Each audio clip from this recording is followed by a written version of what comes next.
Good morning, everyone. Welcome to the Mayor's News Conference. For this morning's agenda, we will announce next steps in activating our vision, present Erie Arts and Culture's resident Stephen Snell, feature the 2020 Census, and provide an update on LERTA. Now I'll turn it over to the Mayor. Mayor? Thanks a lot, Frank, and good morning, everyone.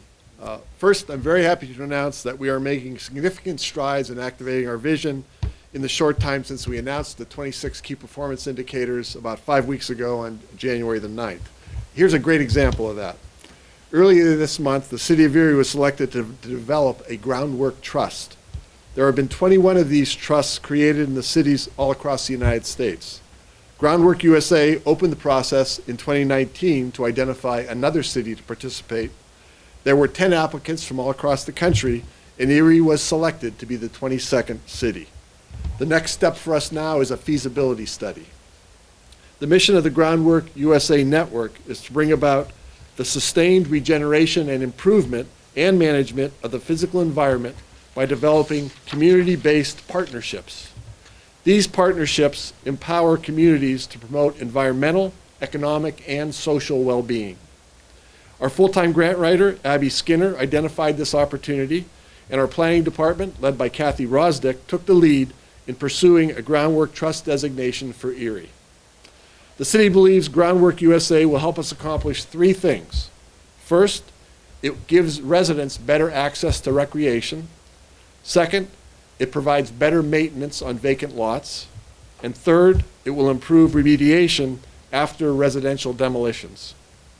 The city planning department will play a major role in convening residents and neighborhood groups for input on this feasibility study.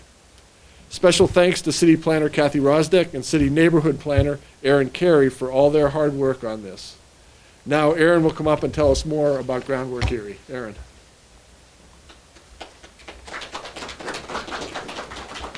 Good morning. We're very excited that the Groundwork Erie initiative has been approved to move on to the next stage of the process with our partners at Groundwork USA, the Environmental Protection Agency, and the National Park Service. As the mayor said, Groundwork USA is a national network of organizations that each work locally in areas of creating healthier communities, transforming brownfields, protecting urban waters, all with a focus on youth development and equity and inclusion. In Erie, the process started for us in July of 2019. We submitted a letter of interest to Groundwork USA following the East Bayfront Plan and the Count Me In initiative. In October, federal partners came to Erie for a site visit. They were very impressed with the amount of work that's already happening in our neighborhoods with our dedicated partners. And they visited with neighborhood groups like Bayfront Eastside Task Force, Serve Erie, the Sister of St. Joseph Neighborhood Network, Eastside Grassroots Coalition, and the Urban Erie Development Corporation, the Erie Redevelopment Authority, the Farm to School Initiative, the Housing Authority, and Erie Center for Arts and Technology in the Old Wayne School. After that, we worked with these local partners to begin to craft a full proposal after that site visit. These partners really initially identified a need for Groundwork Erie to employ and to train city residents in environmental best practices. So that includes residential demolitions, hazardous material remediation, and cleaning and grading of vacant lots. As the mayor said, over the next 6 months, we're going to continue to work with our federal and our local partners to determine the community's goals for an organization like Groundwork and to determine its feasibility, crafting what will essentially be a business plan for the first 3 years of its organization. If that gets approved by Groundwork USA and the National Park Service, the EPA, and our local group, then a new nonprofit organization will be formed. So there's a lot of potential to improve stormwater management, vacant lot management, and demolition best practices, and many other activities. So we're excited to continue to work with Groundwork USA. Thank you. Thanks a lot, Aaron, and thanks for all the great work you're doing. And I know you've got the help of a lot of amazing partners from all around the city as well. This work is vital to ensuring that every Erie neighborhood becomes welcoming and vibrant. Groundwork Erie will also advance our workforce development initiatives. Now here's the financial side of this. Groundwork USA will put in money from several different sources into Groundwork Erie, but we will also be required to match those funds. No tax dollars will be used for the city's match. Last July, in conjunction with the new LERTA, we created the Community Reinvestment Fund. Funding for the Community Reinvestment Fund actually comes from 3 sources. First is the LERTA application fees, which so far have generated $4,775. $25,000 contributed annually, which is interest from the city's revolving loan fund, and private donations, which so far total $5,000. So $35,000 per year from the Community Reinvestment Fund will be dedicated to Groundwork Erie for operational purposes. Again, no tax dollars are being used to fund Groundwork Erie. Next, I think everyone is aware of the huge role that Erie Arts and Culture is playing to transform Erie, the whole entire region. One great example of this is the Artist in Residence program, which creates an environment where artists from many disciplines can thrive right here in Erie. Here to explain more about the Artist in Residence program and how it transforms Erie is Patrick Fisher. Patrick is the Executive Director of Erie Arts and Culture. With him is one of the artists as well. Stefan is with us as well.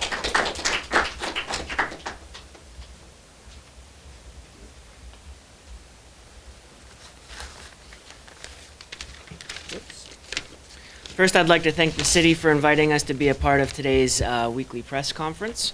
I'd like to also thank you all for being in attendance. Like most arts administrators, I'm often challenged to justify why the arts matter. My response to this question is that the arts and humanities are an incredibly powerful tool. When harnessed correctly and administered equitably, they have the ability to positively impact personal, community, and economic development in both meaningful and measurable ways. During childhood and adolescent years, exposure to and participation in the arts teaches essential life skills. Access to cultural institutions, events, and activities has the power to shape young minds, build character, and influence upward mobility later in life. When youth are regularly exposed to various creative and cultural disciplines, whether in their school, home, or community, they develop a deeper awareness of themselves as well as an appreciation for perspectives that are different from their own. Culture and creativity are major contributors to quality of life. As adults, the arts stimulate our senses, imagination, and thought. Such experiences provide us with opportunities to observe and reflect on what it means to be human. It's worth noting that the cities that rank the highest in livability often have at least one thing in common: an active, creative community with a high number of cultural assets. I'm pleased to announce that Erie Arts and Culture has launched a newly established Visiting Artist Residency Program, which was made possible through the generous support of the privately funded grant from the Erie Community Foundation. We have some of their staff today here, and I'd like to thank their staff and board for their continued support in the endeavors that we're doing. To successfully implement this program, Erie Arts and Culture has partnered with Long Road Projects, a Jacksonville, Florida-based nonprofit arts organization. Long Road Projects operates a similar residency program in Northeast Florida. Since 2016, they've hosted 18 artists in residence. Artist residency programs are important because they give visiting artists dedicated time and space to work away from the routine of their normal lives. Such programs also provide visiting artists with access to materials, equipment, and skill sets that they may not immediately have access to in their home location, which allows them to explore and take risks in their art making. Bringing outside perspectives in is also highly valuable to the hosting community. It allows for cross-pollination of ideas. It serves as a means of network building by connecting local artists and institutions to rising voices within the contemporary arts community. These programs create access points to artistic disciplines and processes that the community may not otherwise have access to at the local level. Erie Arts and Culture will host 7 visiting artists in 2020. Our focus is to extend invitations to artists who are globally informed, socially responsible, and process-driven. Stefan Senegal, a Louisiana-born artist now living in New York, is our first artist in residence, and he's with us here today. Stefan works in sculpture, assemblage, and painting. He arrived in Erie for his preliminary visit on February 2nd and stays through the 14th. In addition to meeting with individual artists during his first visit, Stefan has met with educational institutions such as Edinboro University, Gannon University, and Allegheny College. He's also met with Erie Rise and the YMCA Teen Center to engage local youth. Stefan is also working closely with local industrial businesses such as Gene Davis Sales and Service to create a contemporary sculpture that will be gifted to an Erie neighborhood.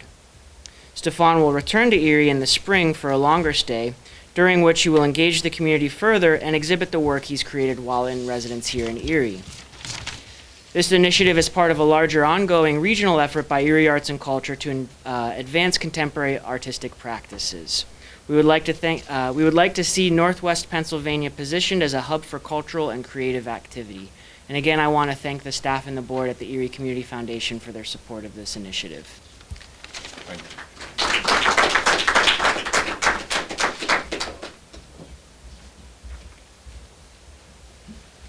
Again, I'll pass along my thanks to Michael Batchelor and Aaron Fessler here from the Erie Community Foundation. We really appreciate your support of this initiative.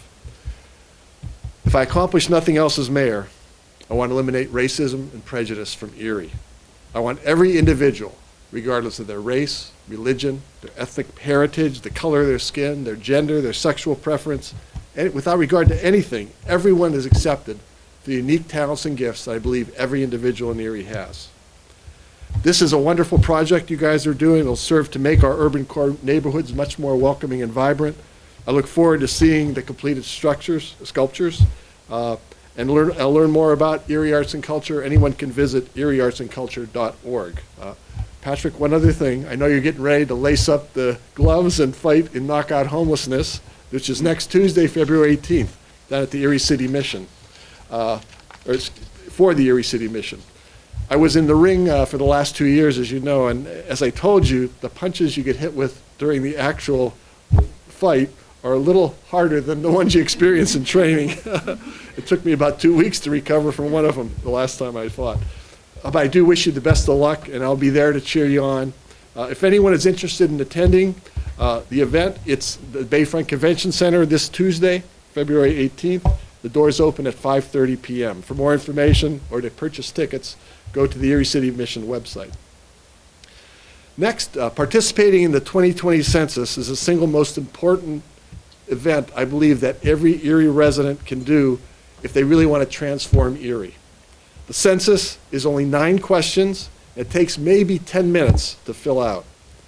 All the information you provide is kept totally confidential for 72 years. No details will be distributed. So here to provide more information on the census, including different languages that the form will be translated into, is Erie County's Census Coordinator, Michelle Jagai. Michelle. Thank you, Mayor Schember, and thank you all for your time. Yesterday, Erie was honored to be the first stop on a statewide tour by Pennsylvania's Second Lady, Giselle Fetterman.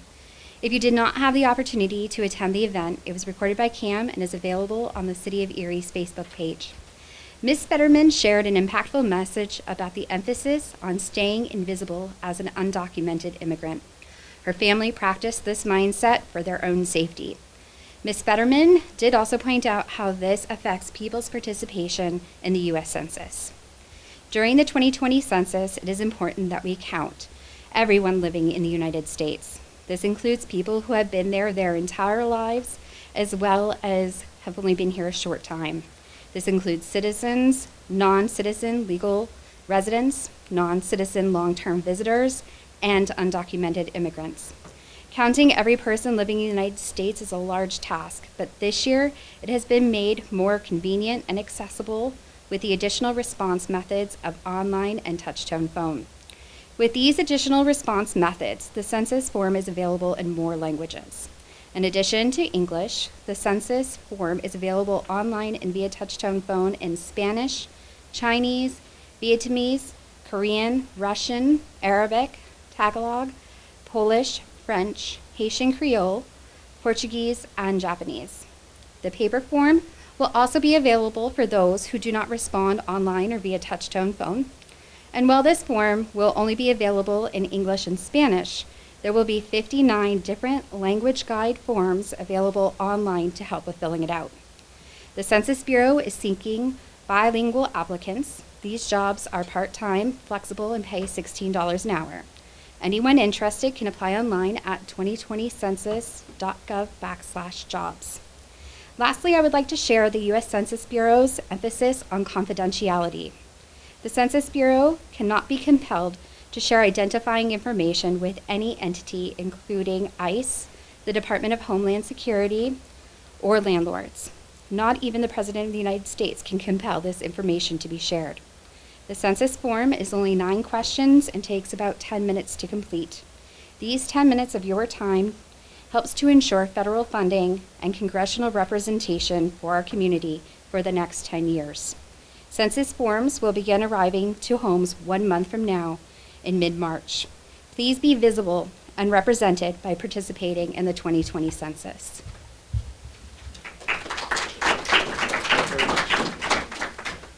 Thanks, Michelle. That was an excellent overview of the most important things that we always talk about with regard to the census. When the census begins here in Erie in about a month, I encourage all residents to complete that census form. You can do it online, you can do it by phone, you can do it by mail. For those who do not answer in April, by the end of April, the census workers who are hired by our neighbors right here in this community, they'll begin knocking on doors, and they'll continue till July 31st of this year.